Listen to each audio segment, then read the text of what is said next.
kali ke-8 untuk tahun ni, membicarakan buku-buku yang menarik di petang Sabtu yang berbahagia dan sejahtera ini.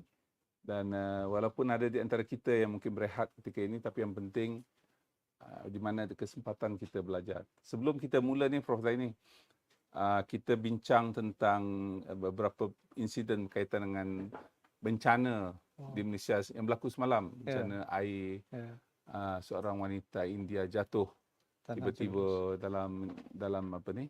Dalam longkang. Ya, bukan tanah jelus, longkang. Longkang. Underground longkang. Underground. So saya sempat explain tadi, itu adalah fenomena apa yang kita sebut sebagai crown corrosion. Itu cerita lain lah, tapi tak ada dalam kitab ni lah. Siapa nak lebih mendalam, bacalah buku yang ditulis oleh penulis-penulis ini, air dan pementungan di Malaysia. Ada buku Inggeris juga, Water and Sewerage Management in Malaysia. Ya, kita bincang. Yang nak ditekankan ialah kita perlukan ilmu untuk memahami pelbagai persekitaran. Apabila sesuatu berlaku, tak adalah hantu bawah tu tiba-tiba muncul atau raksasa dan nak bangun dan sebagainya. Itu semua mitos-mitos yang mungkin boleh dapat kita sangkal apabila kita ada ilmu yang jelas.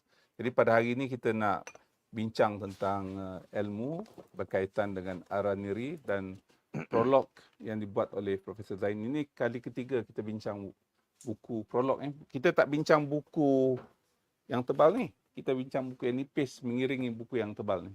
Ya. Jadi sambil-sambil tu kita juga merujuk kepada buku yang tebal yang ditulis oleh Profesor Syed Nakib Alatas kira-kira 40 tahun yang lalu, 40 years ago. Ya.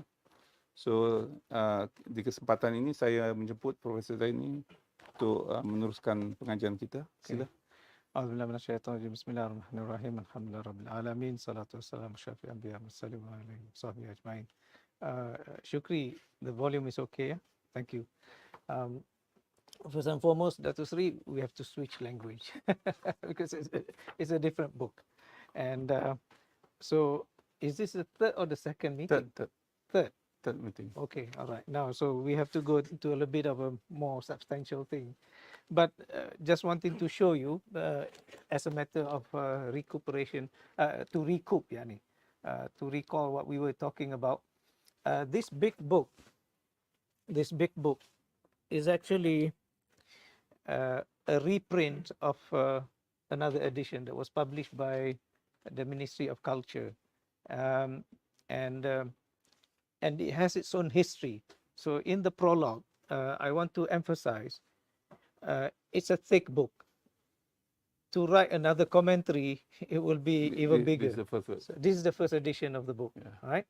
But this first edition is actually the commentary on this, right? The commentary on this. This was published by Professor Latas by Jamras. And this is the published version, the printed version of his master thesis, which was done at McGill, and in the acknowledgement, he mentioned here that this is where he met Fazlur Rahman. At that time, was a associate professor at McGill, but he was also a professor at the Institute of Islamic Research in Karachi, Pakistan, that was established by Ayub Khan. So we have a series of institutes that was established by great Muslim leaders. We have the Iranian Imperial Academy of Philosophy. We have the Institute of Islamic Research. And lastly, I think the attempt by Professor Latas to build and to establish ISTAC, the International Institute of Islamic Thought and Civilization, which later on was carried on with a smaller scale by Dato Sri Zainiy Ujang at the Rajazari Center for Islam, Science and Civilization, Advanced Studies. So this is quite an interesting progress. The reason why I mention this is because scholars, they build institutions. And behind great scholars, or what drives them, are great ideas. And these are something that, for example, we know the ideas of Socrates, Plato, Aristotle, And we know the great ideas, our great ulama, Shafi'i, Hanbali, Maliki, they are institutions themselves, you see. Institutions may not be physical in that matter, because the great ideas are the one that sustains institutions. You can have buildings, but without ideas, they're just going to become empty buildings. In fact, buildings which has no life at all. The discussion will be very dry and does not build great men with great ideas. And this is what we can see with Dato Zaini has experienced great universities in the West and even in Japan in the East. They house great scholars, and they always want to bring in great scholars, because great scholars, they don't give birth ideas every day.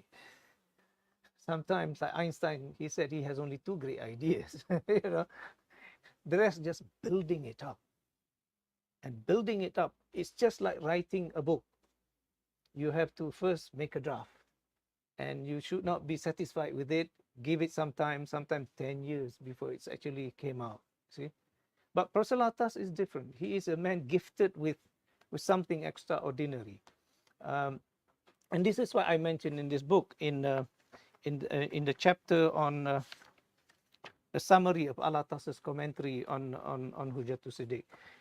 It is a prologue, as I said. This is a prologue, so I give a very like scratching the surface of what he talks about, and primarily trying to introduce to you the genesis of the idea. Professor Latas was first sort of attracted to the idea of great Sufi ideas when he was a cadet at Sandhurst. And this is where the function of great libraries, that support great institutions, in a place where generals, leaders, military strategies are being trained, there is a corner called Wisdom of the East, and that's where he was first introduced. He started to read Jami's Lawa'ih. It's a Persian work. It's a poetry. It was translated into English by I think it's E.H. Winfield, if I'm not mistaken, the person also who translated Mishkatul Anwar of Ghazali. Lawa'ih is a very heavy, thoroughgoing metaphysical poetry, and this is why something is missing now in the literature world of the Muslim today. We used to have, prior to the Iraqi invasion, 1991, I think, in Iraq, they used to have regular meeting of Arabic poetry, the readings of Arabic poetry. Now, no more, because there's no host to host such a thing. And great works, the distillation of ideas requires a safe environment to do it. Again, safety doesn't mean complete safety entirely, but the poet, the scholars, the great man with ideas must be given his haven of security. So, and this is why Professor Latas' growth in ideas, as I tried to follow them as I could, is quite fascinating to me. He first translated Rubaiyat wa Khayyam when he was in the early 20s. When he was a cadet, he was only in his 20s. And he mentioned, for example, when he was writing his thesis for the PhD, which is this. So you can imagine, this man don't work in small sizes. His man is, and no wonder Sultan Taqdi Ali Shahbana says that he is a man, he's an ocean of knowledge. That is the nature of a man gifted with something. The rest are just bayan for him, explanation. And this is why sometimes for him to give explanatory exposition of something, he has to have the right students. That was really. You cannot just bring in people not prepared, just like, advanced calculus. You cannot just teach people. And this is why I tried to retrace the progression of his outputs, not his birth or maturity of ideas. I think these are his production of the ideas to make us understand. Because I remember reading, and he did mention here, I mentioned it here, the reason why he wrote Sufism as understood and practiced by the Malays. It was just a BA practice, a BA thesis. And said this is not meant to be a thoroughgoing exposition of Sufi tasawwuf, metaphysical ideas or philosophical mysticism. It will be elaborated later, you see. And the same thing with this, when he mentioned in the monograph of Hujjat al-Siddiq, it will the whole ideas, because in this work, the subtitle is A Critical Study of Nuruddin Raniri's Refutation of Hamzah Pansuri's Mystical Philosophy, based on Raniri's Hujjat al-Siddiq, Lidaf al-Zindiq, and Tibyan fi Ma'rifati Adyan, and other Malay sources. And he did mention here is that he will give greater exposition to the ideas of Pansuri in another book. And this you have it. This one. This one. No, this is Oh, the I'm greater sorry, ideas yeah. Pansuri. And then he says, to write a greater exposition. Why to write a greater exposition of Raniri's idea? Because when this book was published, it caught the attention of the Arabic professor in Netherlands by the name of Drewes. Drewes wrote comments on the re-examination of, Drewes wrote on the re-examination of Raniri's Hujjat al-Siddiq. Okay? Drewes wrote an article in Jamras commenting on this. And it was a few pages. Professor Latas wrote this much of a refutation against it. And he said, even here, this is not for the whole exposition of Hujjat al-Siddiq. He will write it in another place. And the result is this one. Mm-hmm. Yeah. The result is this one. And this is why I said Professor Latas is gifted with that knowledge, because he wants to write an exposition. And as I can see, as I mentioned it here, from my reading, and I've been going through the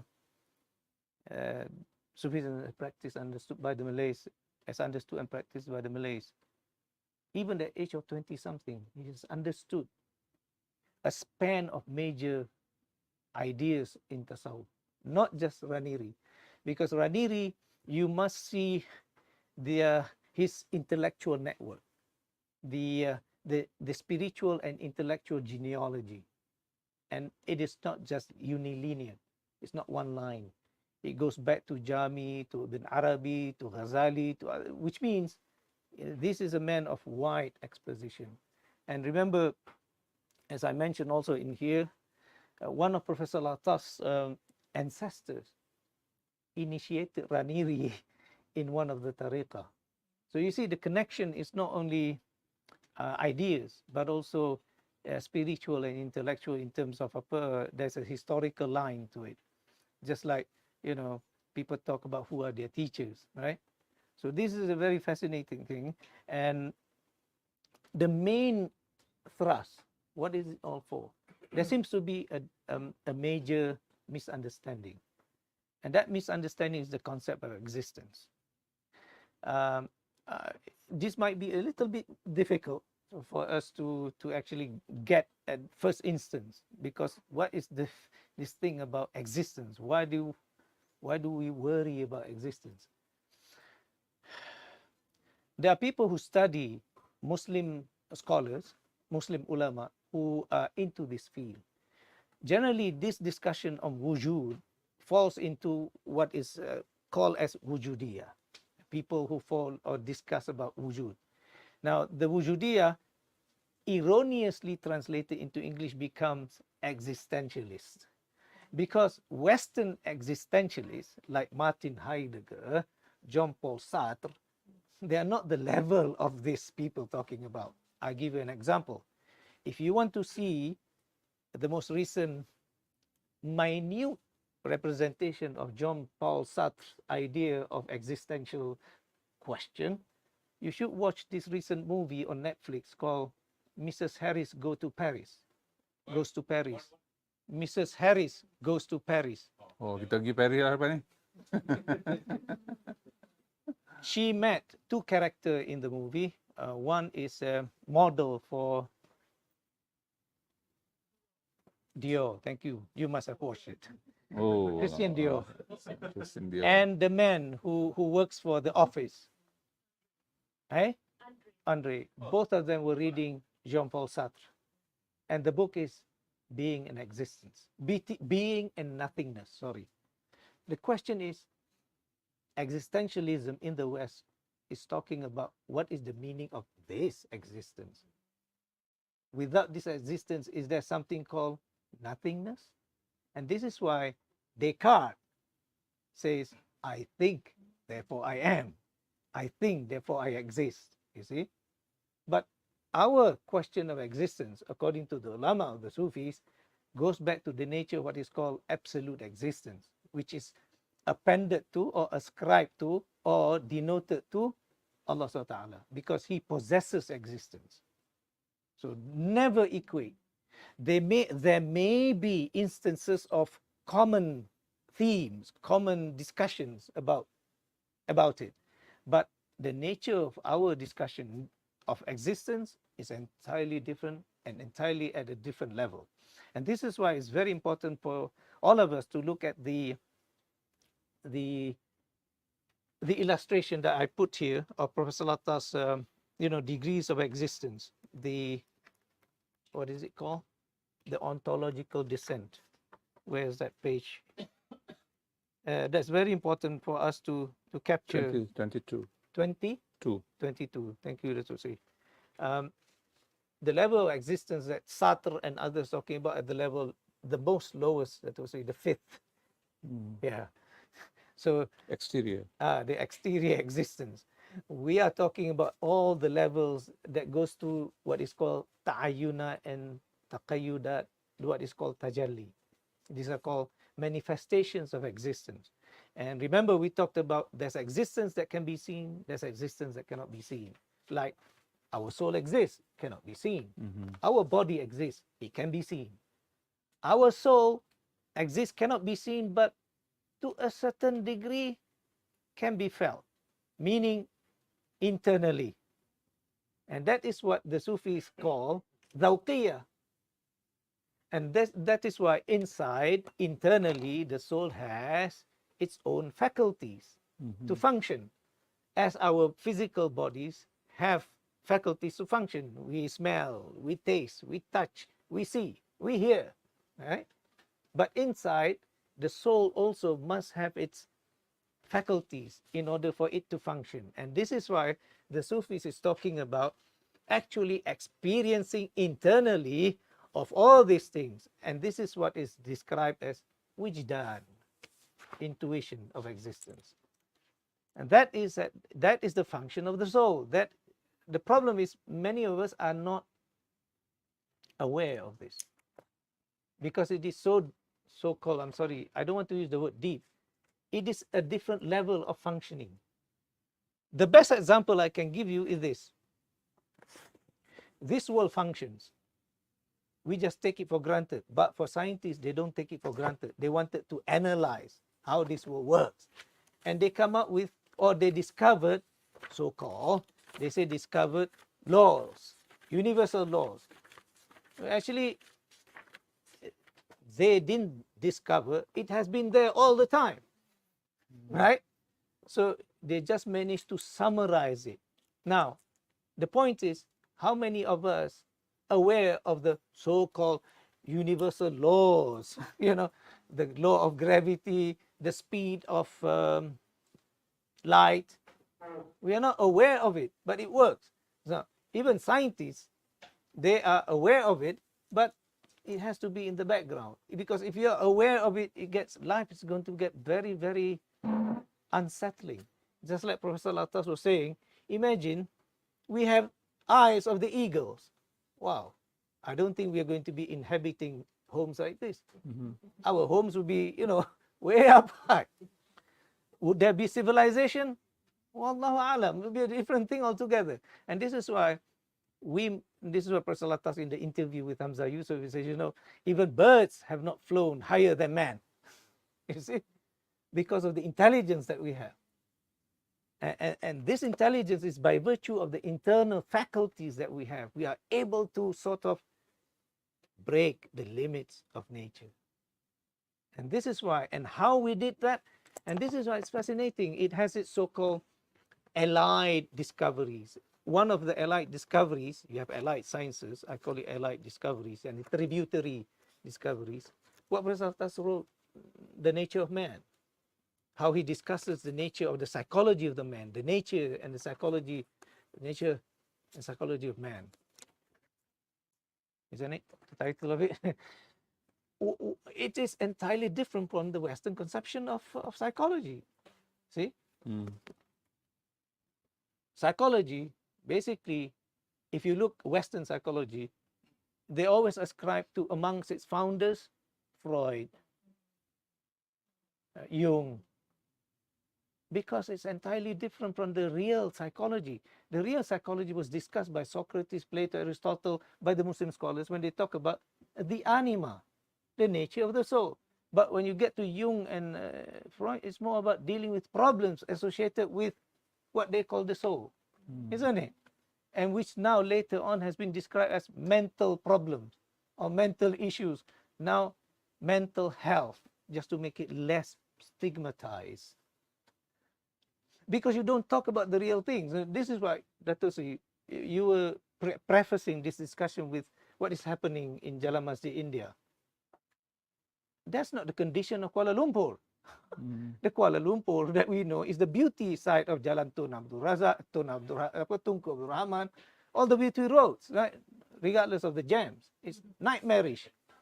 In fact, everyone in a car, as sometimes I joke, you know, when you want to drive in Kuala Lumpur, make sure you have a bag full of curses. Then you can survive. At least you can vent your anger. But that is not Kuala Lumpur, isn't it? So you see the beauty of it. And this is why great philosophers, great metaphysicians and Sufis, they talk about the nature of the soul, the beautiful side of the soul. And of course, Muslim ulama wrote about the maladies of the soul, like Zaid Balkhi wrote. You have other great Muslim so-called psychologists wrote about the problems associated with the soul. And this is what this whole discussion is all about. Because why is the discussion on existence is important? In as much as Sartre tried to make sense of this life, right, which is very physical in nature, and Descartes to a certain point wants to make sense of what is really nature of man inside, so that you don't get a very perturbed idea, you know, who am I? Otherwise, you know, it's an imagination world of dreams or whatever. That's why they talk about Plato's, you know, cave and things like that. We talk about real things. So for us, at every level of existences, it is true and real. And this is why in Islam we talked about even your words will be weighted on the day of judgment. And this is why, as I said, in Arabic, verbs are called wazan. They are based on the wazan. Wazan is the measure of weight. See? So this is why this existence is very important, and the confusion occurs here because, again, this is to put it in a very simple manner as opposed to going into very detail about it. There are two, Raniri mentioned there are two groups of the wujudiyah in as much as the Muslims are concerned. The erroneous one, he calls them wujudiyah mulhidah zindiq. And this is why he wrote this book, Hujjat al-Siddiq li daf'i zindiq. Okay? The reason why zindiq is being used is because of the nature of duality. And this is why, as I said earlier, the word zandaqa originally is a Persian word to remind us that this is Zoroastrian in nature, understanding of duality of good and evil, right?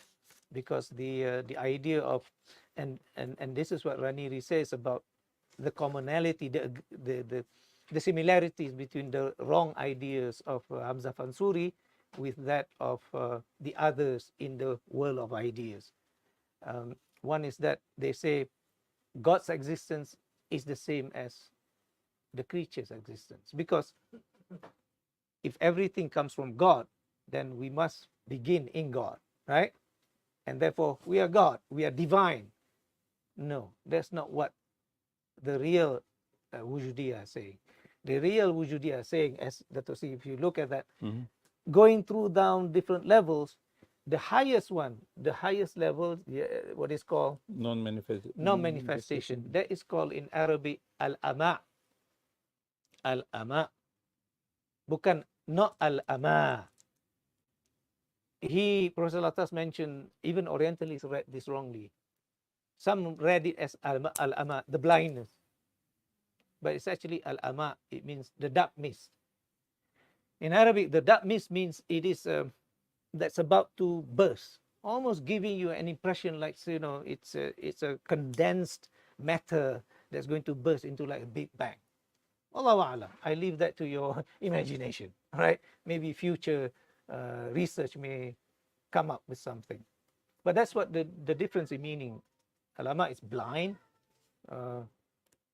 because ummi means cannot see. Ama. So al-ama with a hamza, that means a darkness. So that is associated with existence that is not yet taken any degrees of what is called determination. The other level of determination is when there are names and attributes associated with Allah Ta'ala. And that is where we know Allah Ta'ala. This is why in the Quran and the Sufis mention about why we don't know the that of Allah Ta'ala, because وَيُحَذِّرُكُمُ اللَّهُ نَفْسَهُ. See, God warns you against knowing his self, so to speak. But the word self here, and this is why we must know a little bit of Arabic, it means him in his being. Of course, it is beyond us. And this is why the Sufis there wrote, we don't know this one. It is beyond us. So the Wujudiyah, the Raniri group, Ibn Arabi, Al-Ghazali, and I mentioned here, Professor Latas mentioned the list of the so-called Wujudiyah, which is on the right track. They hold on to the idea that this at the level of Asma wa Sifa, it is that level that we know Allah Ta'ala as Ilah. Beyond that, we don't know. And this is why some people using this argument saying, well, you see, we all believe in the same God. Even maybe the Hindu Brahmins say, we believe in God which has no attribute. You see? But no, that's not it is, because we have a God at the level of worship. And this is how our nature of worship is different. See? We don't worship the unknowable God. We worship that God has names and attributes. He has his name, Allah. And that is why we cannot say, oh, there is a level of ahadiyah that God is not known, therefore we worship that God. No, we worship God that has a name. See? And this is why to Moses, you know, Inni anallah, Inni anallah, you see? And then he said, Inni Rabbul Alameen. So those are his sifa. Just like, for example,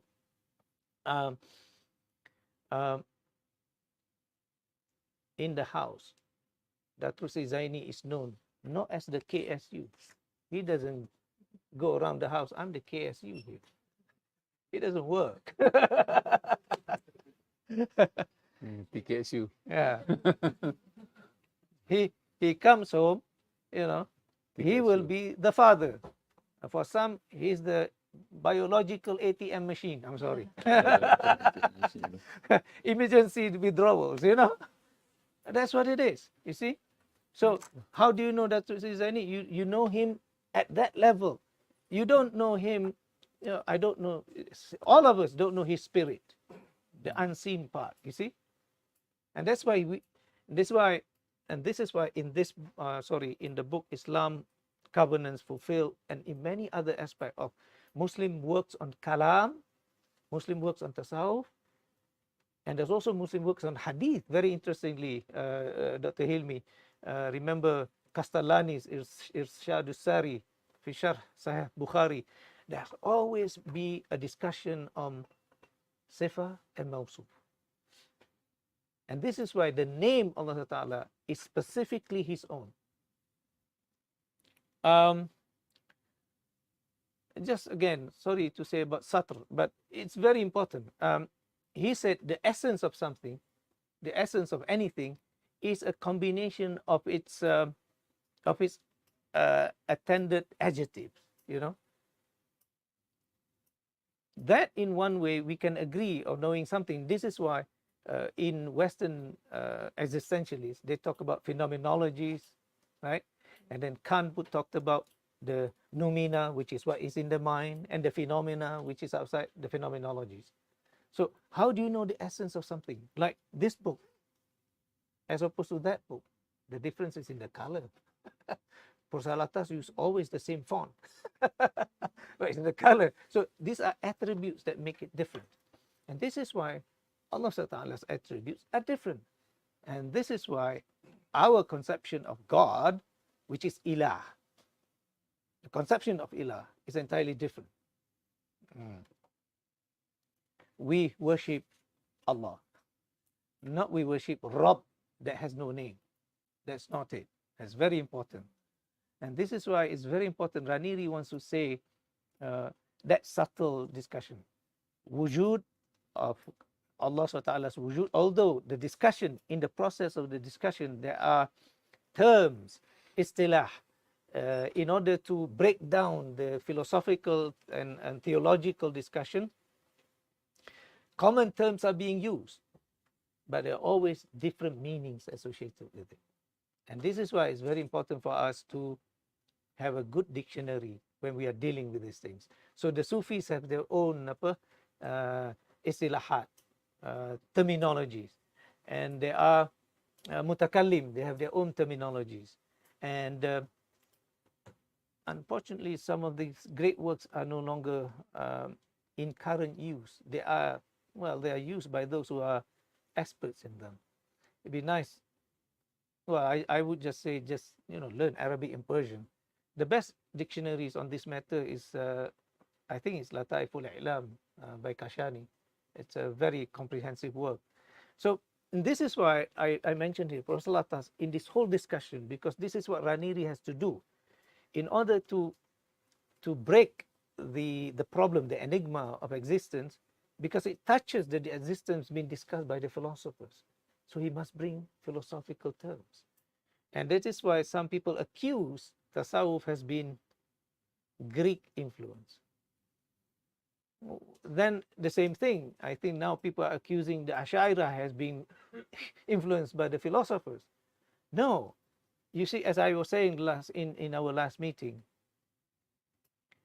mathematics developed by the Indians, for example, the numerical, it was not used. It was used by the Indians until one fine day. Going back to the history of mathematics, and someone here might be an expert, can correct me.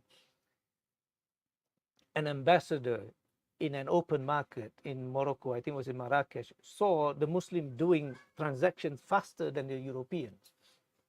This was way back in, I think, 11th century. And he was asking how they do this. They were using different numeral system compared to the Romans. And this guy brought back the system to Italy, and eventually they used the system. This is why it's called Arabic numerals. It actually was invented by the Indians, you see. So the name is something very important for us to understand. And this is why these attributes of, for example, numbers, it is something that we must understand. And this is what Raniri is trying to do. He's trying to make clear that whatever discussions in the realm of ideas coming from different civilizations must be filtered, because we are human beings. We come into contact with each other. Otherwise, we cannot talk. There cannot be an exchange of ideas. There cannot be, what is that word in English? In Malay, we call pemurnian dan penjernihan faham. You see, it's very important, and I think this is what Islam came. The message of Islam is to clarify the idea of Tawhid. Tawhid is actually the process of making something one, but not number one. See, the word is wahada. to actually, and I mentioned in my translation of Raniri's Lata'if, the word Tawhid doesn't mean God's unity, because that is somehow referring in our mental understanding that God is one. But no, what it means is for us to actually trying in all earnesty within all these myriads of forces, colors, sounds, smell, taste, they all come from one cause. That's very difficult. And this is why it is put in the second form, wahada. And I translated Tawhid is the affirmation of God's unity. It is more on the effort, not on the status of God. So Tawhid is actually for us to live by and to live according to. And that's very difficult. And this is why, for example, we Muslims, to begin something, Bismillah. To end something, Alhamdulillah. You come something with a problem, MashaAllah. And then something happens, La hawla wa la quwwata illa billah. You return. That is the process of living Tawhid. And this is why it's so anti or against the idea of what is called monism and pantheism, the ideas of the wrong understanding of wujudiyah that has been misunderstood from Hamzah Fansuri's line of teaching. Because of that, because of, he was saying another problem with Hamzah Fansuri is the idea that because if you think that existence is all one, then you are ipso facto, by virtue of that, you automatically will believe in tanasukhiyah, metempsychosis, because they're all the same. So your soul can come and live in my body, another jinn can come and take over my body, another so-called ghost that do not exist suddenly inhabit somebody else's body. And this is why if you understand really the understanding of the true wujudiyah, there's no rasuk, there's no tanasukhiyah, there's no metempsychosis, there's no returning back. Again, so this is our belief. And if there are other people who belong to other religious tradition who may not agree, then let us say that we disagree here. Because in Islam, the soul is created for each body, specific body. You see, this is why, as I said, Dato is Seri Zainiy Ujang. We have two equal, same name, but different persons. Because he is imbued with different spirits. Meaning spirits, I mean capacities, akhlaq. Okay, he has different degree of compassion. He has different degree of anger, different degree of knowledge. So this is how we differ. See, even complexion, we're not the same. And so this is what Ranir is trying to do, and this is what the discussion among what is called the true wujudiyah as opposed to the false wujudiyah. It's very important. People might think that this is philosophy. We might not need it. No. Otherwise, great scholars would not have. If this is not important. I mentioned here, Professor Latta says there's a theoretical and practical aspect of what is called, well, generally life, yeah, and therefore in higher regards, in as much as our religion is concerned, for example, even in fiqh, you have the theoretical, you have the practical, right? So the theoretical, we have you have to have this something that guides it. There are uslub to that, right? The reason why I'm saying this is there seems to be a problem now that whenever we talk about something theoretical, we fall into using the word falsafah something.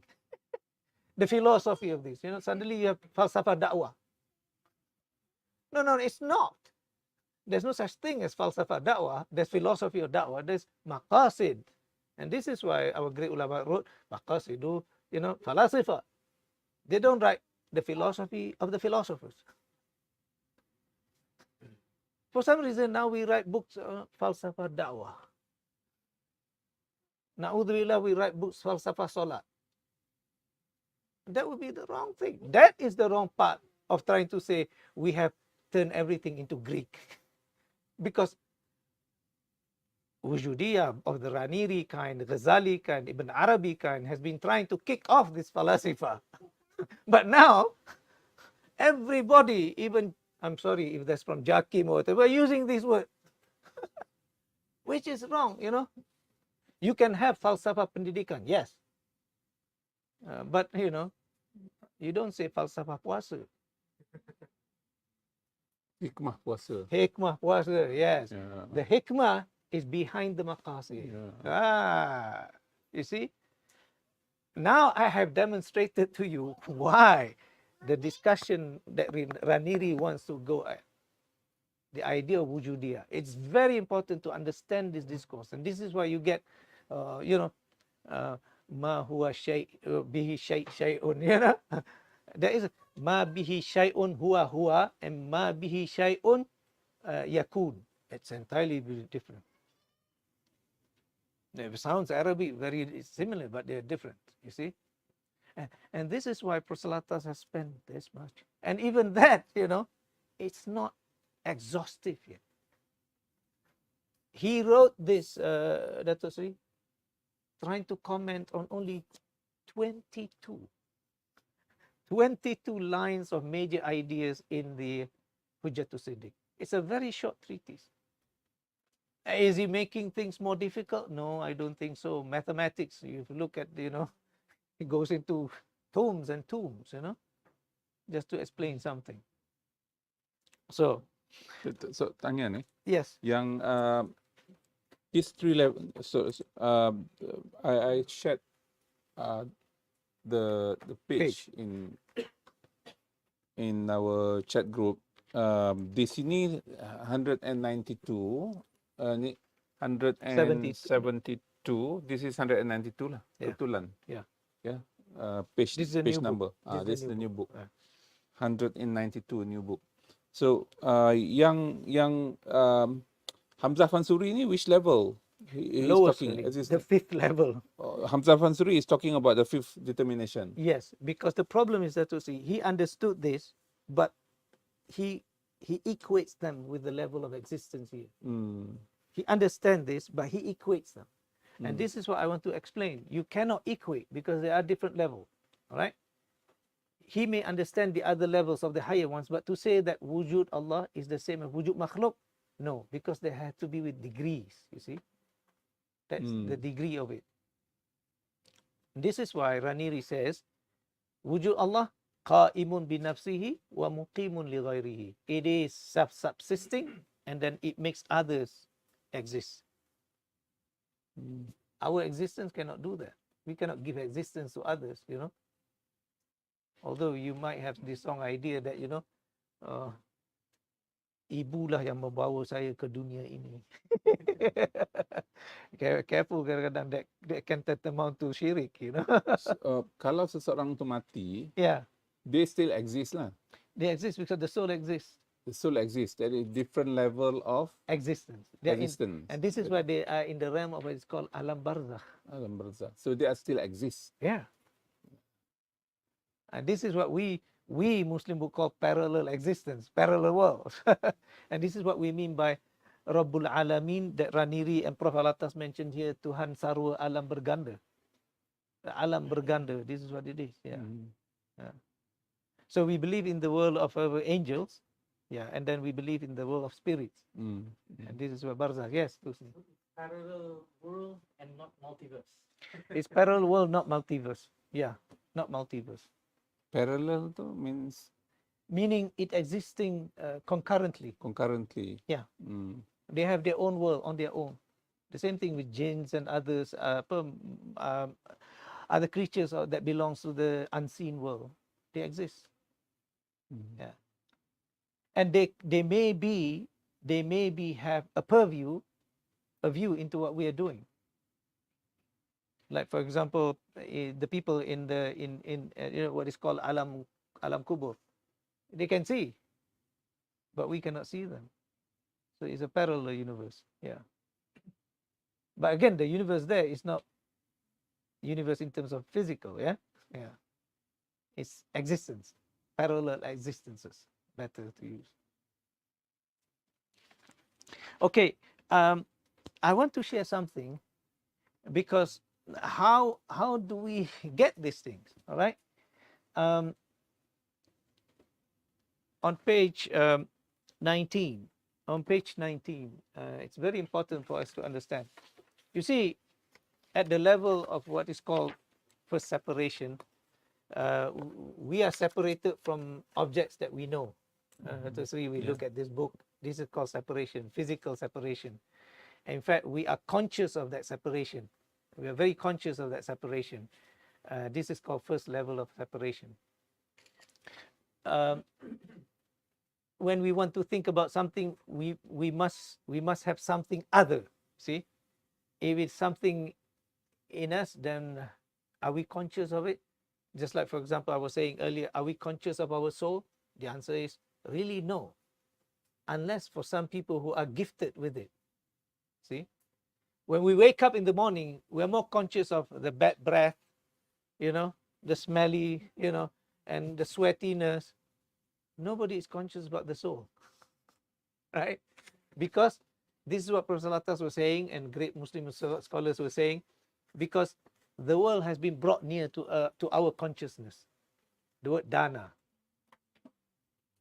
the physical sensation, is brought close to our consciousness. You see, and it's by virtue of our senses, bow, smell, the taste, and things like that. But for the great people, you and I, we have experienced this, but at the lower level. When you think, you do have that experience of thinking, right? And this is why Heidegger wrote What is Thinking, and others have. So this is what I'm trying to explain to you, that different levels of thinking. And Professor Latas mentioned this, and this is why we have the different levels of, sorry, not different levels, but different faculties associated with the soul. One is called the akal, that uses thinking, the intellection. And the other is the qalb. But then many of us have forgotten the function of the qalb. In fact, we don't think it's very important of it. Most of it, the generality of people think the qalb, the heart, is more of a recipient of emotion, and maybe the cause, K-A-C-A-U-S, the cause of our emotion. Hati gundah gulana, you know. The heart, kalau apa, Santana, Corazon Espinado, you know, the pricked heart. Cour, the French word, cour, is heart. And this is why you have the word encourage, encourage. Encourage. Maknanya to give suggestions to the person with the heart to become strong. That's called encourage, you know. To instill ideas. Nasiha, you know, good admonition, so that the heart becomes emboldened and strong. And this is what the Sufis are talking about. Because we are so alive with our mental thing, everything is intellect. And this is what I was saying, to see, when Professor Latas wrote about that diagram of the human soul, you have vegetative, you have the animal, then you have the rational, divided into two, human rational and cognitive. The cognitive part is the highest. The cognitive belongs to the qalb. And this is why the higher level of thinking is the higher function of the human soul. The human soul, it's called ruh, spirit. It's called nafs, the soul. It's called akal, the intellect, and it's called qalb. And that's also sometimes we call fu'ad. In the covenants, Professor Latas explained all of this. As I said, the ruh is the ground zero. You don't feel it at all, you know. Tapi we always talked about it. It is ruhani, spiritual, you know. Reading is a spiritual activity. Salah is a spiritual activity. You better, as I said, you don't intellectualize your salah, because it requires a different kinds of presence. The requirement there is the presence of the qalb, not the intellect. You know, you don't do i'rab in your Bismillah Rahmanir Rahim while you're reading Fatiha. It doesn't work. This is harful jar, this is, this is inqilab, this, habis rosak. You are doing your parsing of the tajweed while you're reading Al-Fatiha. That is not salah. You are at least to absorb the meaning, isn't it? No longer intellectualize the meaning. And to do that, you need the qalb to be present. And this is why it's fascinating. For some reason, I don't quite understand, but this is what I wrote in Al-Atas's Psychology. I wanted to resurrect Professor Al-Atas's another great contribution. And this is the function of the qalb. As I said, thanks to my wife, when she was reading the Quran, when we were doing Umrah, she said, hey, Baba, this is what you were saying. Yeah. She found the verse, وَنَزَّلَهُ عَلَى قَلْبِكَ مَنْ كَانَ عَدُوًّا لِجِبْرِيلٍ فَإِنَّهُ نَزَّلَهُ عَلَى قَلْبِكَ. The nazalahu ala qalbika itu is Allah Ta'ala revealed the Quran to the qalb of the Prophet. So the qalb is a faculty of higher function. See? So the wijdan, the intuition of existence occurs at the level of the qalb, not at the level of the intellect. The intellect is at the level of this separation. I see this color, this is different from that, you see? But the sudden understanding of something, see? Otherwise, then this is why Orientalists and non-Muslims would say the Prophet wrote the Quran using the intellect. But the Quran answered it, Nazzalahu ala qalbika. And this is, as I said, the psychology, the science of psychology among the Muslims. It's not the science of psychology that is now practiced by the West. And this is why we must go back again and deeply rooted this thing properly. And it's very important that this is over to me. I remember when I finished reading Praslatas Prolegomena, because here I mentioned, because the chapter that I want to mention a little bit is the summary of the commentary on the al-Siddiq, and the conclusion is from a commentary to the Prolegomena, to the metaphysics of Islam, because that's how Praslatas sort of summarize the whole thing. So how we get this is at page 19, Dato. Yeah. At the level of how, Okay. and I busied Luqman, and because of this, I forgot to bring the pages, Luqman. The attainment of knowledge at the higher level is possible only with the complete annulment of their subjective consciousness. Oh, ini kadang-kadang susah ni. Macam mana? Aku mati dulu ke? No, what it means is that Proselatas explained to me, when you're sitting down, when you're reading, you're so absorbed in being and nothingness of Jean-Paul Sartre, you don't feel your legs.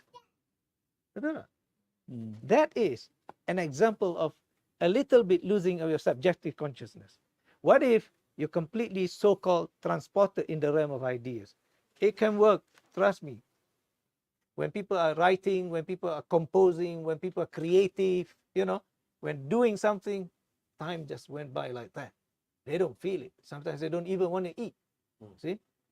Because something is what is called creativity. Where does creativity? Actually, it comes from the qalb.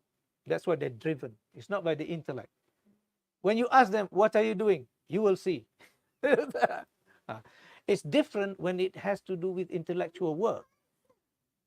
When you ask Einstein, I'm trying to prove the theory of relativity, because that's intellectual work. When you ask a scientist, and this is why scientists think that they are masters of the universe, because they can make things intellectually understandable. But this is why these people are different kind of masters, isn't it? Yeah. So Subjective consciousness tu apa? it means you conscious of yourself. Subject.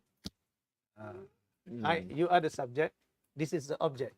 So you're conscious. You're conscious that this, and you're conscious of you. So unless you lose that part, meaning you forgot your feet. So, and Alatas described this as experienced stars, okay? The higher level. When they pass away from the realm of multiplicity what it means is that when you so engrossed in something, kadang-kadang you panggil your wife, oh, I tak dengar, I was, you see, tu. Of course, I have the excuse I cannot hear. So you are oblivious to outside nature, right? Whereby they pass away from the realm of multiplicity to that of unity, where they experience the gathering, the seeing and the witnessing with their spiritual organ of cognition. It is the heart, the qalb. All forms of phenomenal world assembling together into a single unified reality. And this is what I corrected in the book by Aina Qudat Hamadani, and he describes it as such: the experience of gaining this knowledge. By a knowledge, it's called a ma'rifah, which occurs by such force, necessitating the gathering together of all forms and their obliteration, such that insofar as forms are negated, but in reality, it is real. I know it's difficult, but it's like this. And what I can say is, I remember, I give you an example. I was teaching Islamic worldview in IIU many years ago, and then after a span of like many years, one student I was teaching, the student called me, and he said, Dr. Zaini, I am gathering my books from my dormitory because I'm leaving. I finished. I found my old notes. Now it makes sense.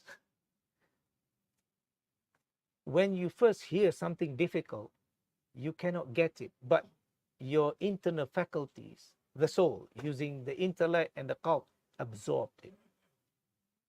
And it remains there because of the faculty al-hafidha, the retentive faculty, the retentive and the recollective faculty, hafidha dhakira. See? And this is why sometimes, oh, I remember I put the keys over there. See? That's hafidha dhakira. And this is the power of the internal part. You know, the brain cannot do that, but it's the internal part. And this is why, this is what is happening. The hafidha dhakira collected the forms, not the name actually. And this is why I was trying to explain to you the importance of the ism and musamma, the sifa and the mawsuf. You remember the generality of things. When Al-Qudat Hamadani describes that all things just becomes obliterated, losing all forms, it means the sifa of those things are completely absorbed. Then it recreates something new. And this new thing is what the organ of a spiritual cognition is all about. Then from here, as it works, the intellect is part of it too, but it's at a lower level function. It's just like that Dato Zaini is the case, but at the lower level, people are working. You know, he thinks at his level, but whatever he thinks, itu yang kata kadang-kadang pegawai kerajaan ni terima wahyu. Dah faham. See? So the cult is like that. As it works, the intellect has to reorganize itself to receive. That when the cult is associated with higher meanings, that is tafakkur. When the intellect is receiving something from the cult, now that, and then thinks about what to do, that is tadabbur. And this is why the Quran, afala yatadabbarun al-Quran. Did you not contemplate on the meanings that has been given to you? Not because if you want to understand the meaning higher and deeper, it's called ta'wil, or it's called tafsir. The Quran didn't say that. Afala ta'wilun al-Quran? No, because the Quran is for our action. You see? And so this is why you use ma'rifah for two words, knowledge and real. Yeah, because at that level, to see, when it's level inside, it's no longer ilm.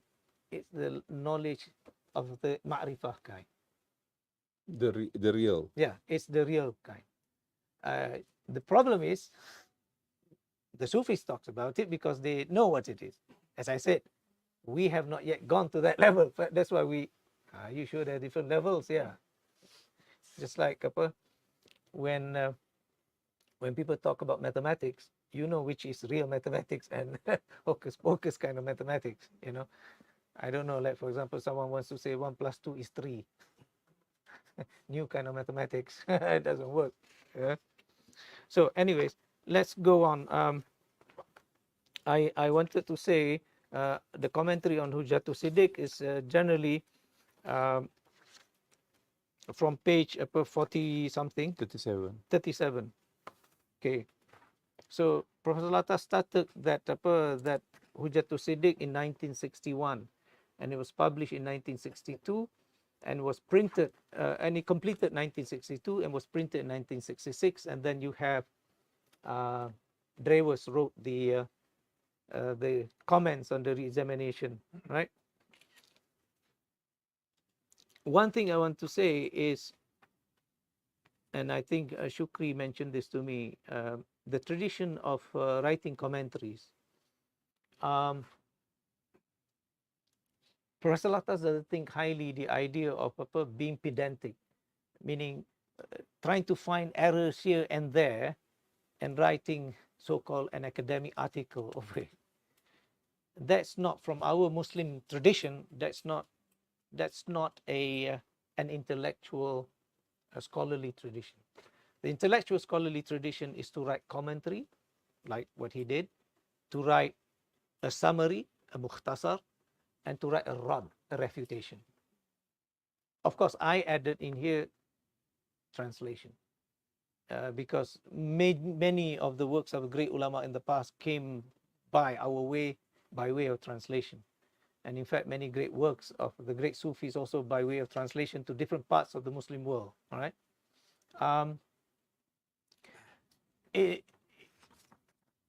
I don't think they regard that as something new, because it is part of what they regard as their duty. And this is why, for example, Raniri in this part of the world says, I'm Utarjima ila lughat al-Jawiyya. You know, I translate this into the language of the Jawi, meaning Malay language. So this is something that we must understand. So it's not so much about creating new ideas, but more on expounding Greek ideas. You see, and one of the things that people tend to criticize is that, you know, our great Muslim ulama in the past wrote commentaries upon commentaries called super commentaries. It is because to show the growth of ideas, really. And this is why if we were to break them up, they become multi-volume. And it's a huge work, seriously, you know. When you saw, we don't have an example here. When you see Muslims' writings, for example, I have a book on Aqidah, Tafsir Zaini's Aqidah from Turkey. You find the text in the middle, the box. And then you have another box outside. There's another writing, and it goes like that, you know. And then you have another on the margin. These are super notes. Super notes. They're writing footnotes. And today we put footnotes, and our footnotes are, I would say, one dimension. You just go down. Our scholars in the past, they wrote footnotes one layer, another layer, another layer. So in one book, you can get 3 books. Yeah. And this is where they say bilhamish, this. So that shows intellectual maturity, really. But now the way it is being said, just verbose, you know. No, because at the level you need new findings, new languages are being created, of people understandings of something. So new terms are being coined, and this is what they have to do it. Okay.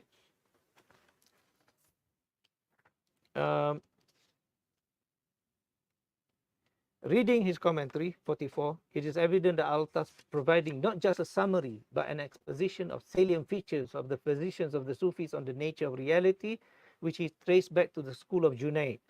And their school is based on intuition of existence, and that is Wujudiyah.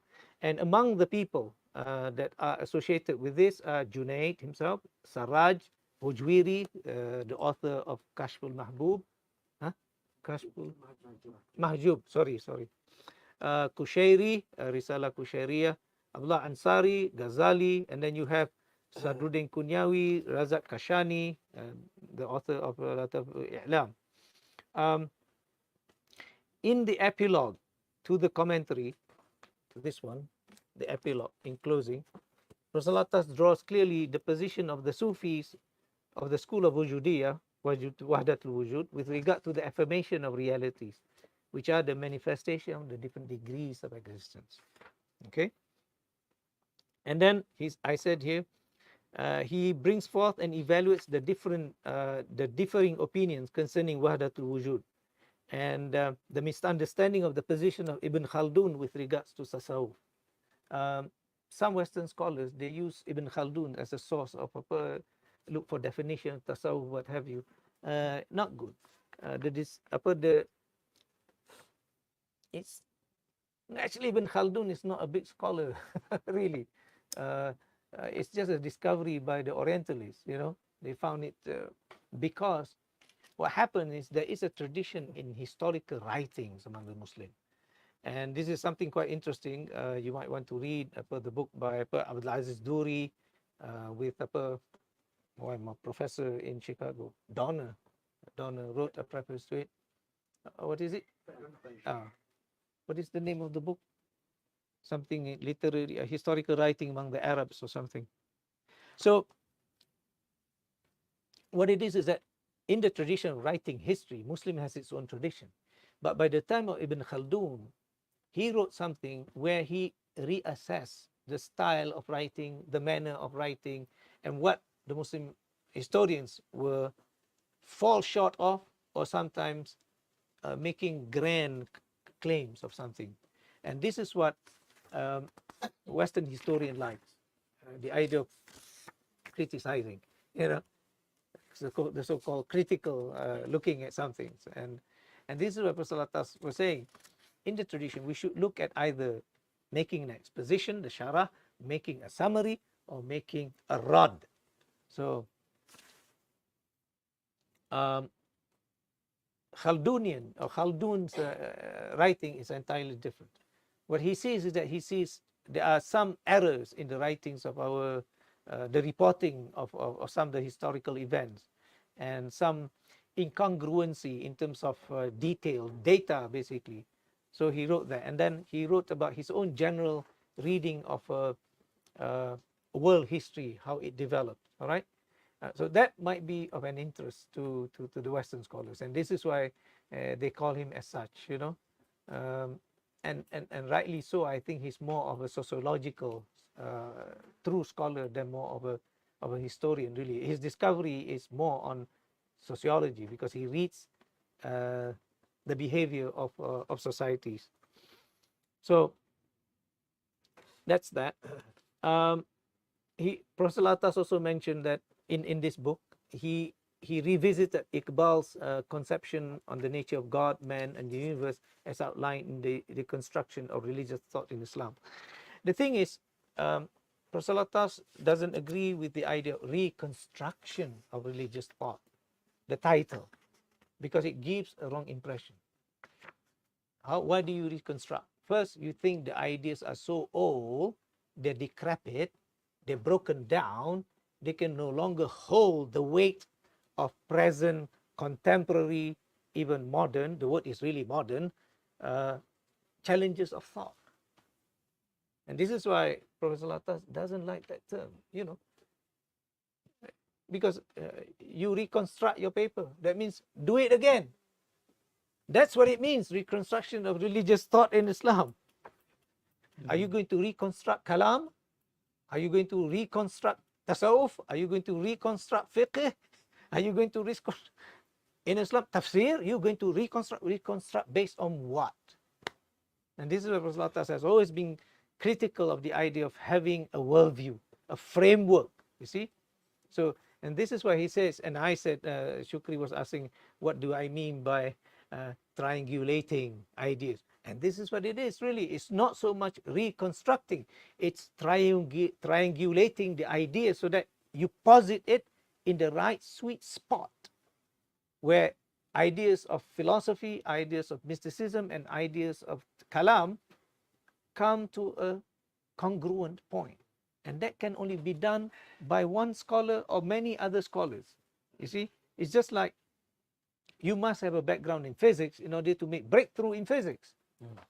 You just don't come one day, aha, you know. You must have that, you know. So I found that fascinating. When I was reading it, that was the reconstruction in America, when I was reading, I don't quite understand why. Of course, maknanya the meaning doesn't really hit me until I read this thing again, you know, slowly with Professor Latas's Prolegomena, because what Iqbal was asking, reconstruction Islamic religious thought, is actually, he's asking, is there a metaphysics foundation of what is this? And this is what Fazlur Rahman said dalam buku dia, Islam and Modernity. He said there lacks of metaphysics in Muslim works. And then, as I said in my Al-Atas's psychology, yeah, I said, you know, independently, Professor Latas started to write Prolegomena to the metaphysics of Islam. See, so that serves as a framework, because Iqbal, Dato Seri, he was in Cambridge, and Cambridge he was in the late early modern period, yeah, 20s. 1920, yeah, early modern period. He was seeing steam engines, many kind of scientific discoveries, and this is why, as if scientific ideas are more superior to so-called religious thought. I wanted to say in here that it is not. Raniri, in a very, it's like a subtext, because the way he uses language and the way he describes things are at the forefront. You would read it as religious. You know, this is why I said, you know, when we Muslims, Malays, see Jawi, ini kita agama. Actually, it's a book on falak. Yeah.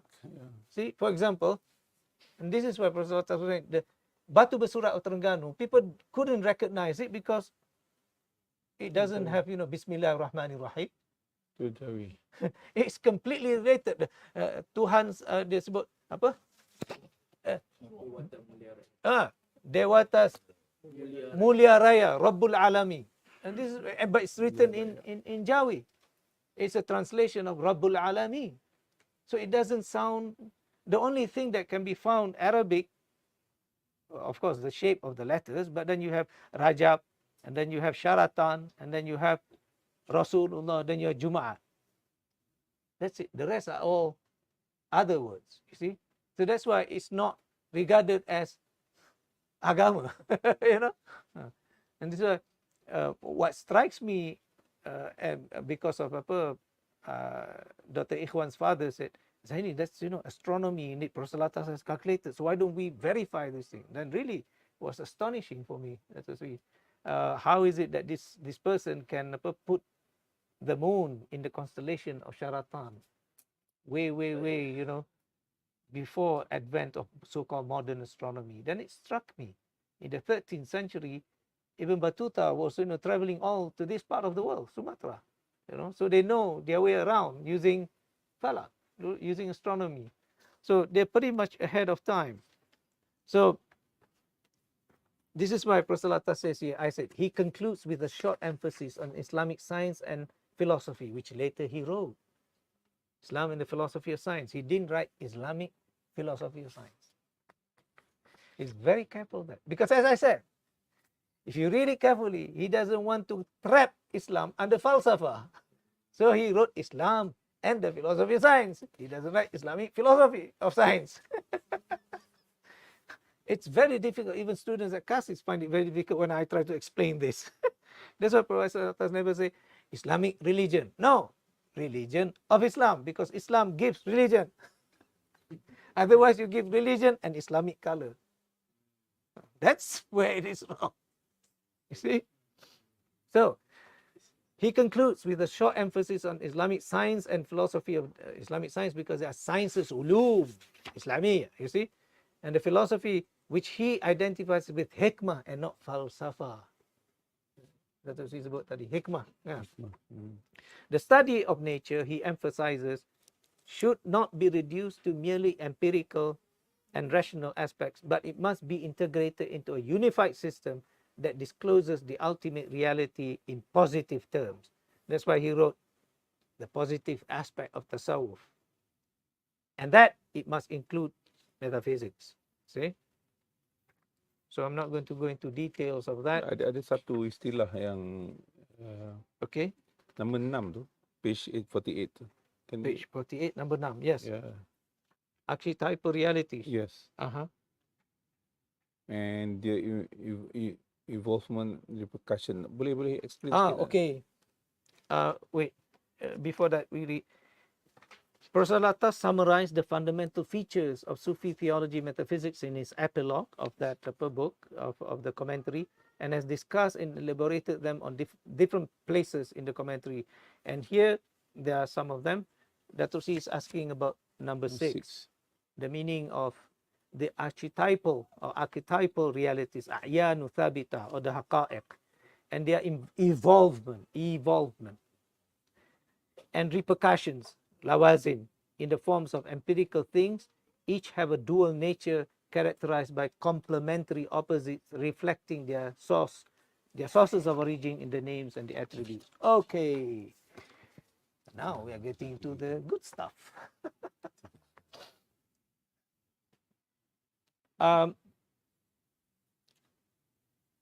You have wujud, Dato Sri.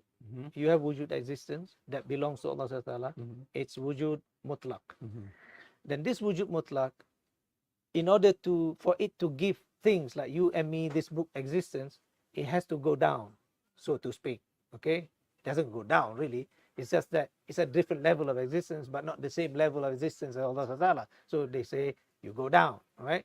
So in going down, this existence, Allah Subhanahu wa Ta'ala, by virtue of his irada and qudrah, his will and power, he gives them their due measure. They are what they are supposed to be, right?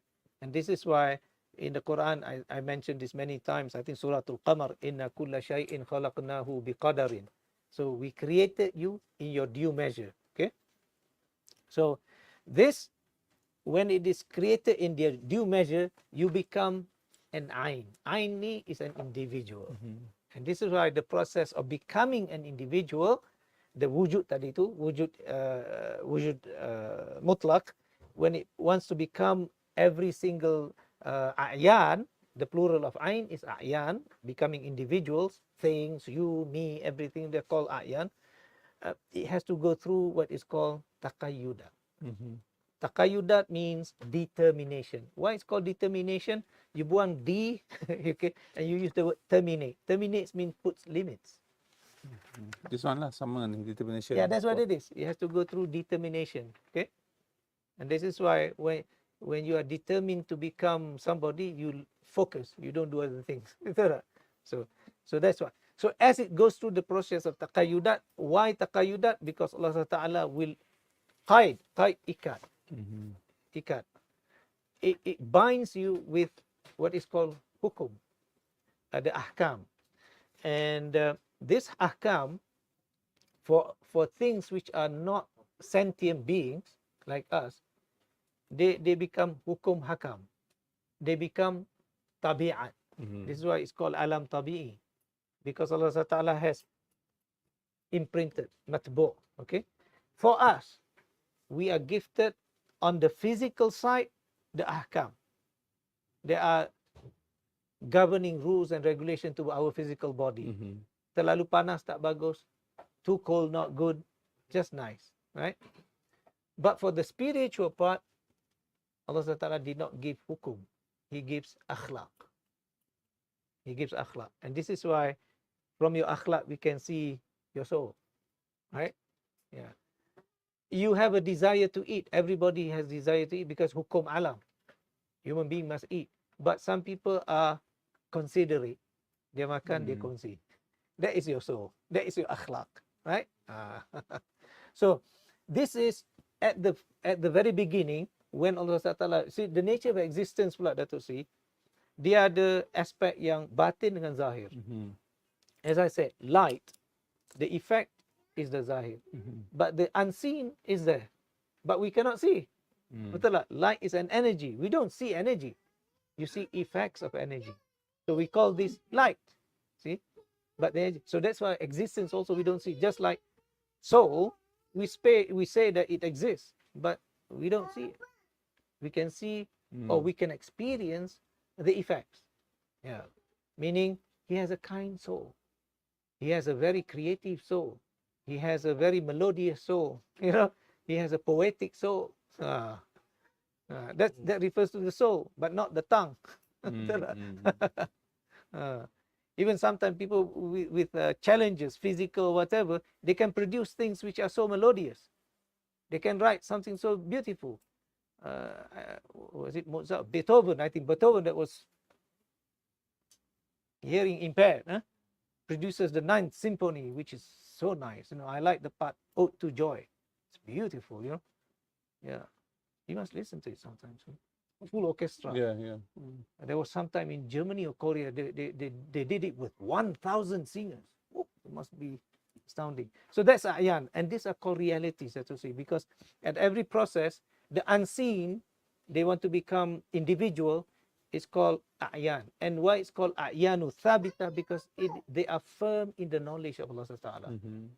They are known to Allah, and it's called Al-Ma'lumat fi ilmillah, ataupun they are called Haqa'iq, realities.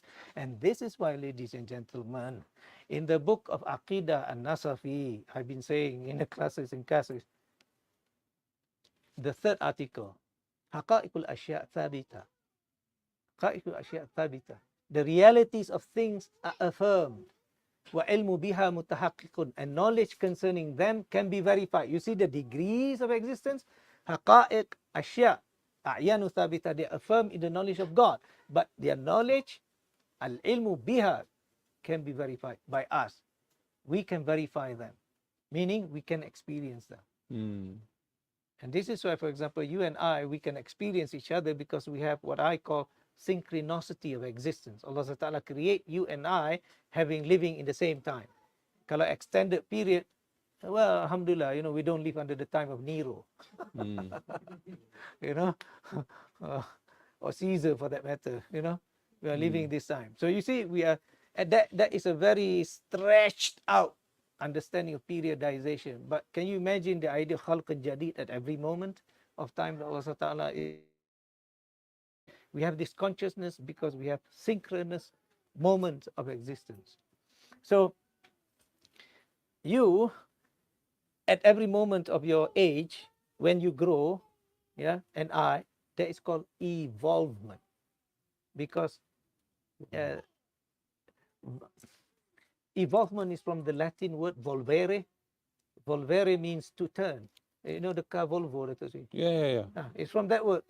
Tapi evolvement, it means internally driven to revolve, meaning to actualize your what is called the lawazim, the repercussions, what Allah Ta'ala has imprinted upon you. As I said, your akhlaq, as I said, your ahkam. For example, okay, now Zaini, at the age of 60, he loses his hearing. That's my limit, you know. You don't. You can still hear things nicely. So this is what is called repercussion and the evolvement. So in fact, we don't know what you will become in the future. Tomorrow something might open up for you. We don't know. That's evolvement, you see. And this is why it says here, the archetypal realities and their evolvement repercussions in the form of empirical things have their dual nature. Dual nature, hidden and the seen. Hidden and the seen. See? The zahir and the batin aspect. It's always like that. As you grow old, your batin aspect is still there. And you see, and that's why you have an expression in English, the weary soul. You know, and technically speaking, the soul doesn't experience weariness because it belongs to a different world. The weariness is on the physical. Maknanya soul tu dia tak macam kita lah. Kita, I mean physical, kita physical. ada tua kan. Yeah. So soul will be, I mean, dia turun naik. Yeah, it has its own experiences, but it doesn't feel time. Okay. That is why sometimes you don't feel, oh, betul, see. Oh, by here. yeah, with me. This brings us to the question of destiny. When you say What? question of destiny. Okay. Destiny. Because when you say a qadar, meaning what has been imprinted upon us, then involvement is carrying out what has been imprinted, like a The program, manifestation of what has been imprinted upon you. like a program. So if you go, you have been born and then you are young, then teenager you will get. That is beyond our power. It will follow what God has instructed it to do, but with regards to But you must put effort to it. yeah, but upon us is how we respond to each turn of the involvement. That is our akhlaq. Yes. How we respond when we get old.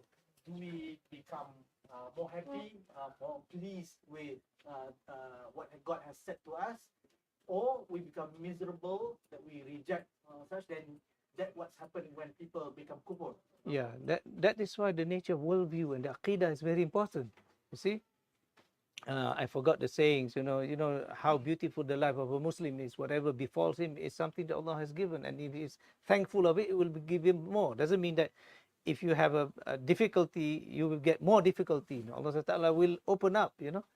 وَيَجْعَلْ لَهُ مَخْرَجًا. يَرْزُقُهُ مِنْ حَيْثُ لَا يَحْتَسِبُ.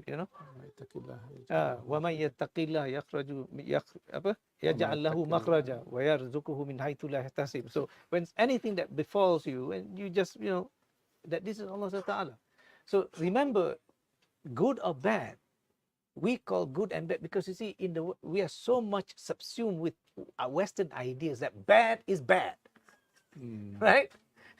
But for us, bad is ibtila.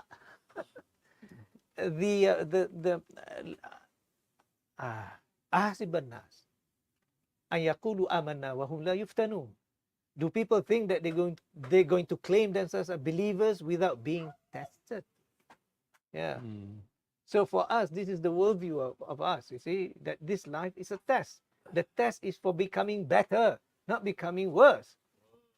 It doesn't work at all. Yeah. Even you consider in old age, some people becomes miserable. Why? They cannot live life according to their youthful state. No, because this is why in Islam you have stages. Like there are things that you can do at old age. For example, there'll be more dhikr, because dhikr is more embodiment of thankfulness. That's why young people don't like to do dhikr after salah. Get up, go, But the old people, they like to stay. But yeah, and this is tasawwuf must be you can start them young, but it will become even more forceful, meaningful, and experiential as you grow in age. That's why they say even Ibn Taymiyyah turns to become Sufi at the end of his life. Yeah, because there's so many deep thought that goes into it, and again, as I said, deep thought, unfortunately, has been somehow given to the intellect. But when you do dhikr, you don't dhikr with the intellect. You don't use your intellect when you dhikr, isn't it? Otherwise, this is why then they say, your salah is an intellectual. Of course, it's not intellectual effort. It's meant for something else, another side of human nature that we must give it life. You see? Right? Thank you, Zaini. So,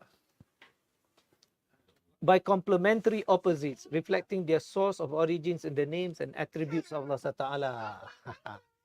And this is why, as I said, we have been imprinted by the akhlaq on the spiritual side, and we've been imprinted with ahkam on the physical side. The nature of the spiritual side is such that when Allah Ta'ala says khalaqa Adam ala suratihi, he created Adam in his form, in his image. It's not the image. Surah here refers to his names and attributes.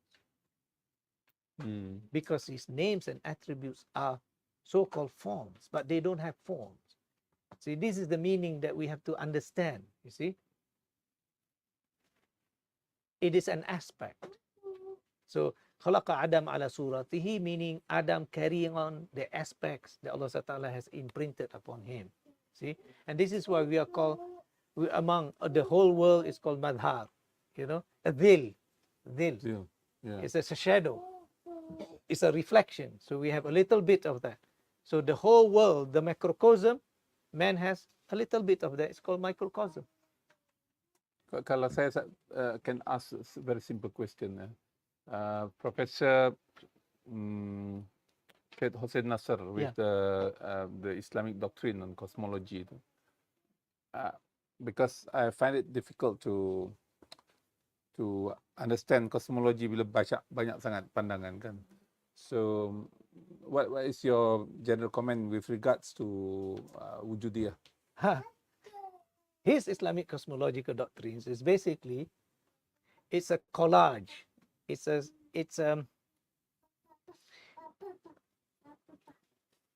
He mixes all these things, primarily because the way he approached it, because I read this book long time ago, Islamic cosmological doctrine.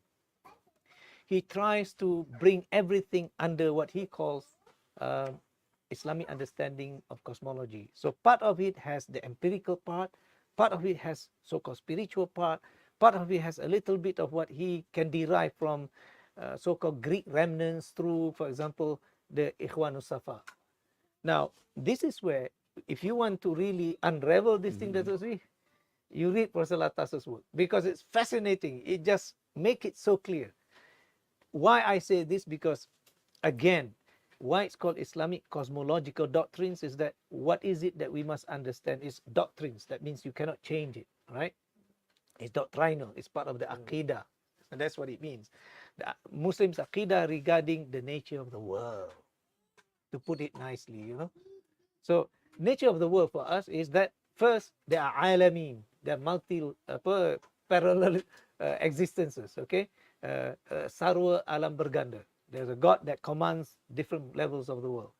And then levels of the world, of course, we cannot talk about the angels because we don't know anything about their world except their names. Shaitan, Iblis, we don't know anything but except their name. And we may just cast them in a world that is unseen, right? That's the way unseen. But then you go back at the physical world, there are small, small worlds, and this is why in there you will see what does Ikhwan as-Safa say about small, small things. And this is why you read, for example, one of the book that I tried to translate, Risala fil i'tiqad al-hukama, a treatise on the belief of the philosophers. They were talking, that was in their discussion, chemistry and physics. It's interesting. Risala fil i'tiqad al-hukama. You see, so this is basically cosmological doctrines in Islam. What is it? That when you heat water, it can gather the heat and turn into gas. It's in the book of Surawardi, 13th century. So you can see they know about scientific thing, and it's already part and parcel of the Aqidah. What it means is that there's part of scientific, empirical science going on. Cuma we have not yet been able to sort of discuss this in a manner that is contemporary. So we relegate it as if, this is old, you know, understanding as the language is old, things like that. Well, look, Ibn Haytham, 12th century, suddenly, a couple of years ago, they decided to make him the father of modern optics. So it's not, as I said, sometimes ideas are not old. They don't grow old. Why? Because ideas comes from the soul. The soul is ageless. Yeah, it's not from intellect. Yeah. So what you conceive in your mind has no age. Sometimes you fashion it becomes so more perfect than it was before. So then you produce it in terms of a book. But then the book, after 5 years, dah nampak tua lah lama. Because this is the realm that Allah Ta'ala has put the dimension of time and space. Okay, we have another half an hour, please. Any questions or discussion, clarity?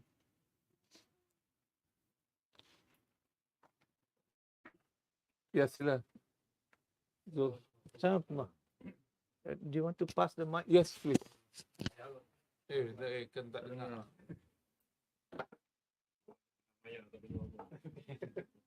Soalan ni dia sensitif sikit lah.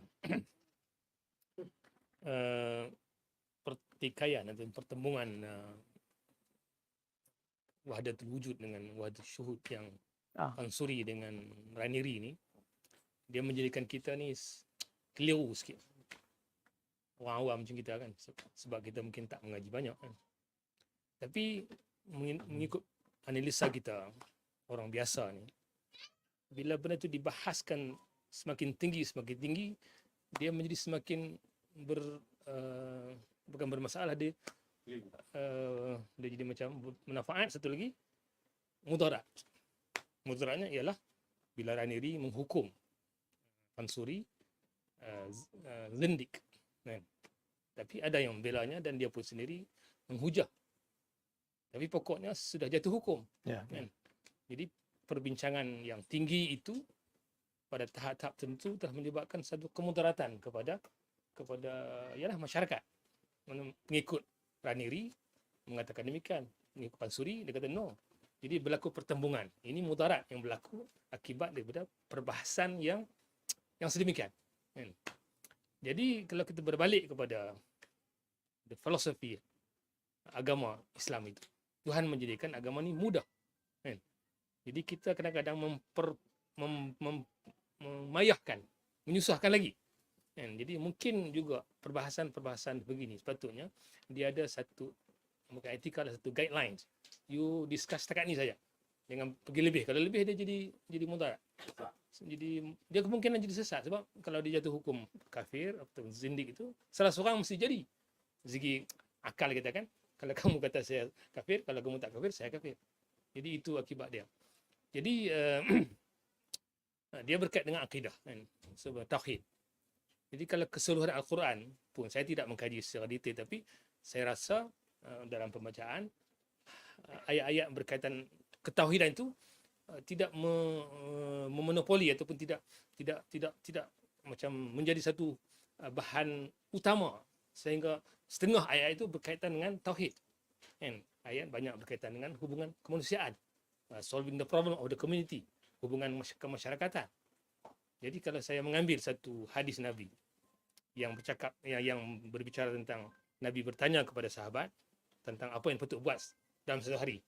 Contoh katakan hadis Nabi bertanya kepada sahabat, kan, hari ini siapa yang berpuasa? Maka sahabat kata, Abu Bakar kata, saya yang berpuasa. Soalan kedua, siapa yang menziarahi orang sakit? Soalan ketiga, siapa yang beri makan orang lapar, orang miskin? Dan seterusnya, siapa yang pergi ziarah orang mati? So kalau dari segi menafsirkan, soalan itu ialah Nabi checking sahabat-sahabat ni, what do you do today? So 3 atau 4 perkara, 3 itu adalah berkaitan dengan hubungan dan menyelesaikan masalah-masalah yang berkaitan dengan Tuhan itu, 1 daripada 4. Meaning, mesejnya ialah sometimes kita kita membahaskan sesuatu yang dia bagus, tetapi dia tidak mendasar kepada hakikat peranan manusia sebagai khalifah menyelesaikan masalah-masalah umat ini. So you minta komen dari segi degree of what we should ini scholars lah, ini issue scholars. Saya orang bawah, kita tak apa nak kisah sangat. The scholars, kadang-kadang scholars, bukan kita kata scholars tak betul, macam sini je Malaysia segala pun, scholars of the politics make people more confused. Betul. Kan? Ahli-ahli ilmuwan politik ataupun orang yang mengamalkan politik menyebabkan orang lebih keliru, padahal it's very simple. Politik menguruskan kemaslahatan rakyat. You tumpu menyelesaikan masalah rakyat lah. Tapi dibahas, jadi keliru. Syahid tak syahid, jihad tak jihad, kita pun tak tahu. Wallahu a'lam. Thank you. It's a good question. There are limits to discussion of this. In history, what I know, there are many others perhaps. There are 3 of them who were put to death because of their excessiveness. Exposing discussions to the public because they did not know the limits of it. For example, Al-Halaj. And Raniri in his book Lataif mentioned that for any tasawwuf aspirant who wants to go deep into this, first you must have a strong founding in Sharia, in fiqh. If you're not, then it's like what happened to Halaj. because halaj exposes something that can confuse people. And that is why for him the judgment of death was agreed upon by even Sufis, like Raniri. The second one, Ainul Qudah Hamadani, I mentioned in this book. He was also put to death by his, because excessiveness. Although their theoretical understanding of this experience are good, that's okay. Third, Surawardi al-Maktul. Surawardi al-Maktul, you see, the one that I mentioned. Because people don't know how, this is why Raniri is trying to do not bring this discussion at the level that can confuse public. Hafzan Fasari and his students, Sumatrani, has done that. And this is why him functioning as the Shaykhul Islam in Aceh, Qadi Qudah at that time, he has to put a stop to it. And he has to answer them. And this is why we need expert in this field, because today, the nature of existence, too many Western existentialists among so-called Muslim intelligentsia who don't understand the concept of existence, you know. For example, someone who says, I'm a Muslim, I have a right to say what Islam is. He's training in sociology. He doesn't even know Arabic. Oh, but I'm a scholar too, you see. Nobody who's trained in orthopedics would work on the heart. But they want to do that on Islam. You see? And now, you know, there's so many things. So this is why we must put things in the right places. Prophet was saying, and this is correct. So we must know the limits. And I think because at this level, people are, alhamdulillah, you know, more not, but they want to know what this is. So I have to explain. And this is why we must understand the contribution of our scholars in the past. And the good thing what Raniri did was to put a stop to it, you see. Yeah, people defended, like people defended Halaj, people defended Surawardi, people defended Ainul Qudah Hamadani. And we do not negate their works. Zubdatul Haqa'iq is a very good work, you know. And then, as I said, Risalah fil I'tiqadil Hukama is a very good work. So we must be able to distill them. But what they have done, if they are wrong, we must correct that. Because Sharia, when it comes to the public, the Sharia takes precedent. See? Because we judge on actions. We don't judge on intention, you know. Perhaps maybe differently when it comes to murder. You know, murder with intention is the first degree. But you judge on the action, betul tak? Because there is not without intention, kan?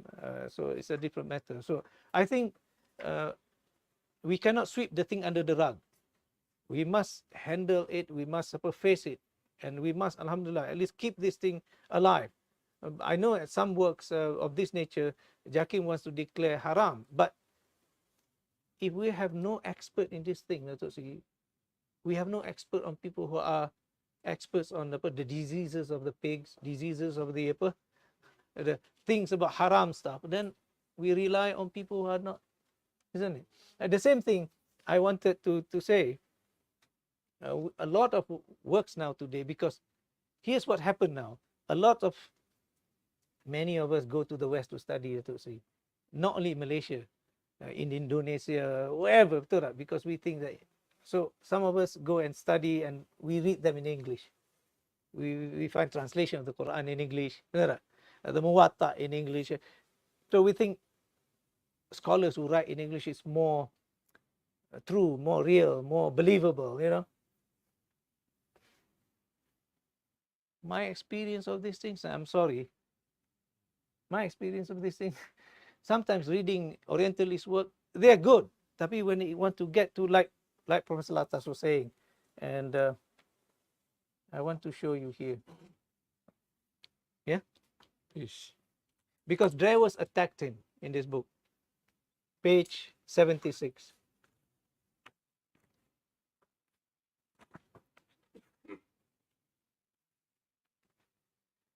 In his reputation against Drewers, with a great aplomb and panache,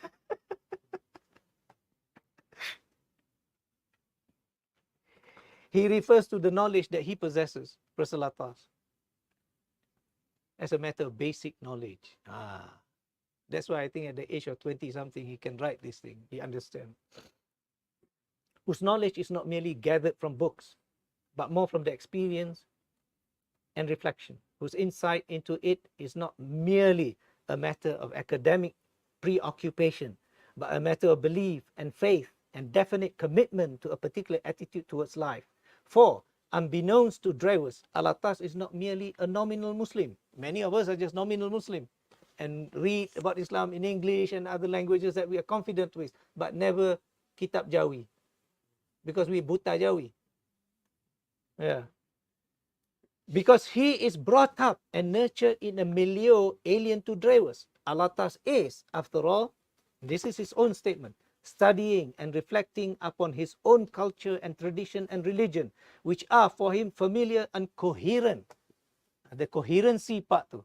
Because many Orientalists see things incoherent in Islam. But for us, it's coherent. Because unlike Drewes, he has smelled the breath of a Sufi. And he not only comes from a family of Sufis, but is directly descended from generations of ancestors who were Sufis and saints, scholars and savants of Islam, stretching over 1,000 years. See?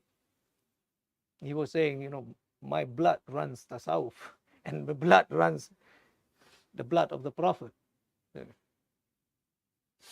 So, this is what we must acknowledge. And alhamdulillah, among us, there are still people who carry this tradition, you see. And it is fascinating.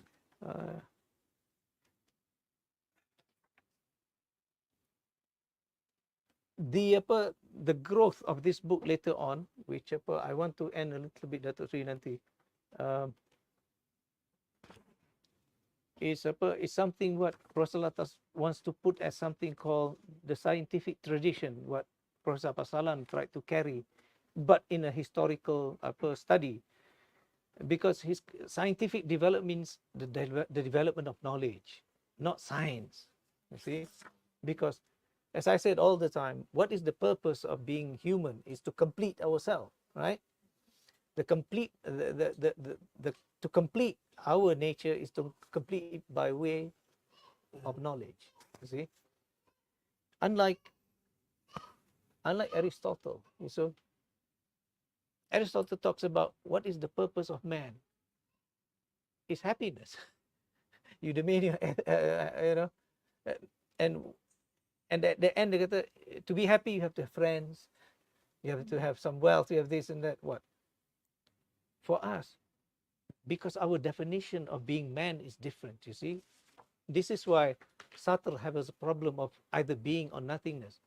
Ours, wujudiyah, our existence is already known. وَسَمَّاكُمُ الْمُسْلِمِينَ, you know. We have named you as Muslim. You submit to Allah Ta'ala. So what is your purpose? Your purpose is not to be happy in the sense of materially happy, physically happy. Your purpose is happiness in obedience to God. That is our purpose of life, you see. So the scientific development is for our purpose of being complete. And which is the earlier part, the evolvement of our lawazim, you see. Because whatever it is, you can return back by virtue of knowledge. Yeah. And your manifestations basically by knowledge. You are driven by knowledge, and that's what it is. See?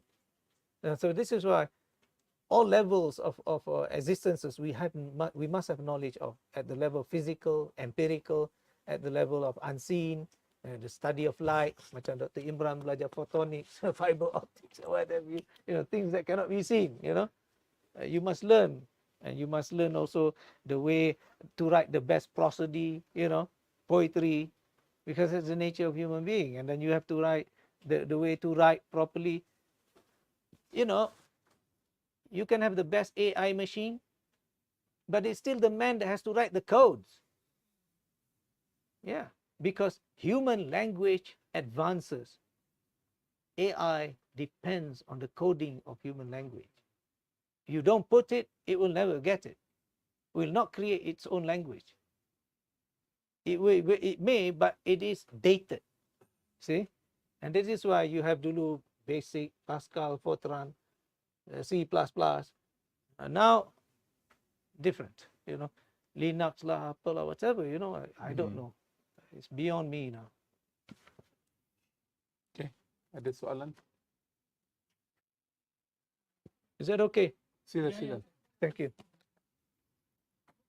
Mike. Yeah, smart. Yeah.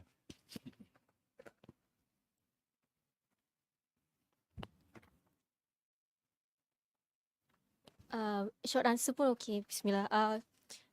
I just want to verify something related to AI. Yeah. So Oh, you're the something AI that person. but, It's a mistake. yeah. No, for my own reflection lah. Something that do not have certain faculties would not have the capacity of doing something that they do not possess. So by that logic, and also problem that could arise from that, could we say that it is impossible to create a machine like human because machine do not have call, soul, whatever. So that is the first part. But also to put some context to my question is, in the West they have this problem where they want to give AI agency. So that's also another thing yang why they have such regard to give existence to machines. Okay. So yeah, thank you, Prof. Two questions. The question number one is to question number one. It is possible. This is why if you read again Haludil, this is what Raniri is saying. When you see a product, he says a patung, there's the ability to speak, ability to this, to do that. It's a reflection of the creator. It's just like us, you see. Allah Ta'ala created us, as I say, ala suratihi. So we have his so-called the dhil, the shadow of his sifa. But now some of us think that there's no God. So it's possible to create a machine. That's that. But will the machine have an identity? No. It will not be conscious of itself except that the identity that you have given to it. See? And I don't know if it has the ability to evolve in the sense of creating its own language. You see, if two machines talking to each other, can they exchange meaning? You see, right now AI are basically automatons. You ask it to write on the computer, you can say, okay, this is my review of the article. But can you put AI discussing with each other? No. You have this big blue computer, I think the one that played chess. Big Blue. Deep, is it? Deep Blue. Yeah. But that's because all the moves known then have been programmed. And it is coded in it that if the move is this, it thinks like heuristically, but given a time period. But is it conscious? No, it is not. Because it's still a machine. We think that it is conscious. Just like, for example, you look these auto drive cars, because you give it, but it's You give input. Can you find it guilty in court when it hits someone? Cari dia punya designer. Siapa yang program kan tu? Because in the court they will have something called habeas corpus. You have to bring the body, but the car has no body. Okay, yeah.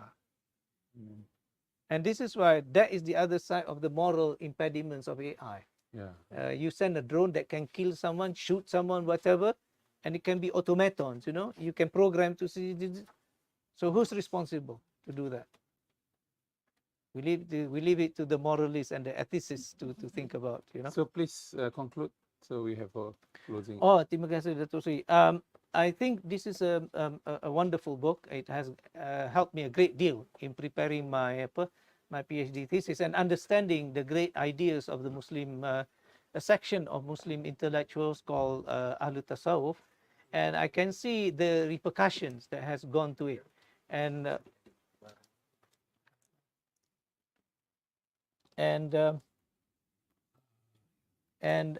this is why I think we must not cast aside Jawi manuscripts or any of the Jawi books in the past, what is known as Kitab Kuning, or any manuscript works that are, for example, they are found in some libraries or in some obscure places in some of our ancestors' home or whatever. Their language may be quaint, may be old, but their content is something very precious. And this is why we need experts in them. It is something that we must keep alive, all right? It is something that is a challenge to us, because I remember when I was, I approached Datin Zarina or Datuk Zarina, the chair of Warisan Negara, Jabatan Warisan Negara, because she wanted to publish the book Terengganu, Batu Bersurak Terengganu, the grey book. I said, we miss one major aspect of warisan in our country, intellectual warisan, because we think heritage is only buildings, artifacts, and this is why Kitab Jawi is not big. Can you imagine? And the scholars behind them, we don't know where to put them because they don't belong to museums. They belong to the library. But once you have books in the library, it is good as gone, buried. But when you have heritage, you paint them, you remodel them, you reconstruct them, you give them budgets, to keep it alive. But how many people wants to keep ideas of Raniri alive, ideas of Ash'ari alive, that we regard, but now we regard them as old, antiquated, of no use. But it's part of our intellectual heritage. That part is missing, it's unfortunate, I said. And so much so that that's why we don't know who's who in our parts of the world. So I hope this little effort that we do here can somehow add to that effort. Thank you, Dato. Terima kasih, Prof. Zaini. Ada dua perkara saya nak sebutkan. Pertama sekali ada buku baru ditulis oleh Dr. Khalif Muammar, Etika Alam Sekitar dalam Islam, newly published by UTM. Oh, my name artifact. Okay. Yang kedua, next event will be, I hope we can do it on the 21st of September. I thought I mentioned to you earlier, but I tengok ni tak hantar message lagi. Oh no, I haven't. 21st, yeah. 21st. Tapi what book we have to decide? What book we want to discuss? Yeah. Yeah. Ataupun kita panggil Prof. Khalif, then let him present this book and then we discuss this book together. Yeah. I think that's good. 21 tu maknanya lebih awal, selalu kita buat minggu yang keempat kan. Ini minggu yang ketiga, sebab 22 tu saya insyaAllah scheduled to travel to Boston dan nice. Saya dalam cuba menghabiskan cuti. Oh, ya, cuti wajib. Cuti tahunan. 125 hari lagi. Yeah. You said it was 260 something. Days to finish. Days to finish. This is cuti that I can take if allowed lah. Tapi yang pergi Boston tu dah lulus, jadi better take that opportunity. Nice. Hopefully kita boleh jumpa 21 bulan dan kita baca buku ni lah. Buku ni ada kat sini. Minta siapa yang berminat untuk dapatkan buku ni daripada Syukri pernah jual. I've gone through the book because I read the book and then give some remarks on the book. I think it's good book for us to understand the problems of environment from Islamic perspective. Kalau tidak nanti kita hanya nampak isu-isu yang berkaitan dengan orang tiba-tiba seorang wanita 48 tahun tiba-tiba tenggelam dalam itu. But please we have some explanation from Islamic perspective tentang tanggungjawab kita dan sebagainya. Ya, dan akhir sekali terima kasih Prof. Zaini. Ya, I want to present you a book that I dah pegang buku ni lama tapi this is Simfoni Sungai. Oh. Oleh Zaini Ujang dan Lim Swee Ting. This is a poems. Lim Swee Ting is very remarkable, well-known poet. Terima kasih. It's about river. Yeah. Sebab sungai. Yeah. The illustrations are nice. By whom? Ada seorang artis. Salim, Haji Salim. Yeah. And the other one is about this lah. Giant caves. Oh, this is Nia. Mulu. Yeah, this is very good. Gunung Mulu. Nia Caves. Mulu. Mulu Cave. Nia Caves kat mana? Nia Cave dekat Sarawak juga. Sarawak tapi juga.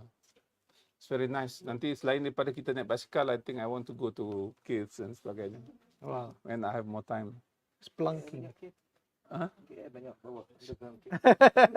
Okey, terima kasih. Kita ada jamuan sikit. Terima kasih kepada mereka yang mengikuti kita. Oh, kita ada tetamu baru ni, Azmi Akil. Yeah, he just came back from Harvard. And he hosted Dr. Helmi in 2022. So welcome to the group.